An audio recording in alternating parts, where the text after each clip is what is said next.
After losing my husband in a car accident, I, Natalie Briggs, was alone in the delivery room while my parents chose to go to Hawaii. I cut them off. Years later, my brother returned with the truth, and that's when my quiet revenge story began. The night Ethan's accident happened, the world didn't shatter. It just went silent. It was raining when a truck lost control on the highway. Ethan was driving home. I was 8 months pregnant when I reached the emergency room, and it was already over. 3 weeks later, I was in a delivery room. Bright white lights. Machines beeping. My hands empty. Ethan wasn't there. And neither were my parents. They had boarded a flight to Hawaii that same morning. "Natalie, the trip is non-refundable," my mother had said on the phone. "We've been planning this for months. You'll be fine.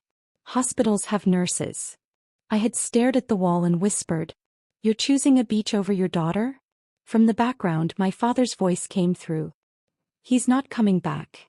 That was the moment something inside me quietly shut down. I gave birth to my daughter alone.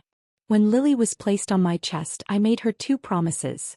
"You will never feel unwanted. And I will never beg anyone to stay." I didn't scream. I didn't fight. I simply ended contact. No calls. No invitations. No photos. I left Ohio and moved to North Carolina. I found a remote job and built a quiet life. Fewer people. Fewer expectations. From the outside, I looked like a strong young widow. I was watching. 6 months after Ethan's death, while organizing insurance paperwork, I noticed something strange. The accident report was simple. The truck driver had fallen asleep. But 2 weeks before the crash, Ethan had transferred $40,000 into an investment account. I called the bank for details. The account belonged to a small investment group. One of the listed partners was my uncle Daniel, my father's brother. I didn't accuse anyone. I started researching, quietly. 5 years passed. Lily started school. I took online finance courses. I learned how to read contracts and understand numbers. Occasionally, my mother would send emails. "We miss you. Lily deserves grandparents. Forgiveness brings peace." I never responded. Then one afternoon, someone knocked on my door. My younger brother, Caleb. He looked exhausted. "I need to talk," he said. We sat at my kitchen table. "Dad's in trouble," he began. I stayed silent. "Remember that investment group? It collapsed. Dad pulled money from different places to cover the losses." "From where?" I asked. Caleb looked directly at me. "Ethan's insurance payout." Something inside me turned cold. "The accident?" "It was an accident," Caleb said quickly. I checked. "But Dad pressured Ethan into investing. He promised it would double before the baby came. When it started failing, he panicked. The insurance money covered his losses." The delivery room flashed back in my mind.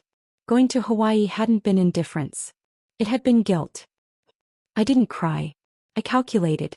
"Do you have proof?" I asked. Caleb placed a file in front of me. Emails. Transfers. Signed documents. Maybe not criminal. But unethical. "Why tell me now?" I asked. "Because everything's falling apart," Caleb said softly. "And you deserve the truth." I didn't go to them. I hired an attorney. Not to sue. To audit. We formally requested full financial records.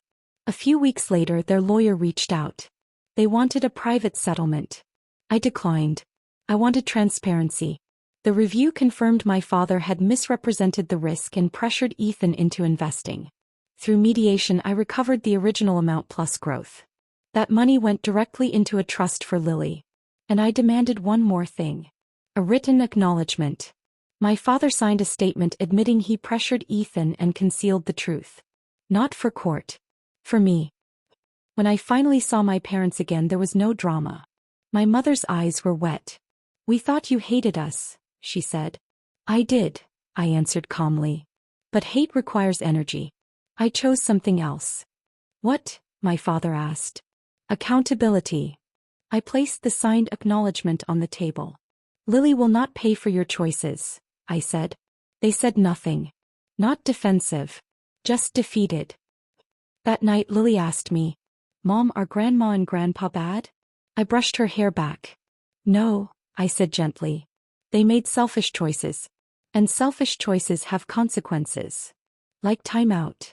I smiled softly. Something like that. My revenge wasn't loud. I didn't expose them publicly.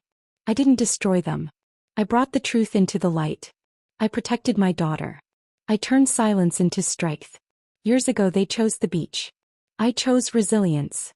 And resilience lasts longer than any sunset.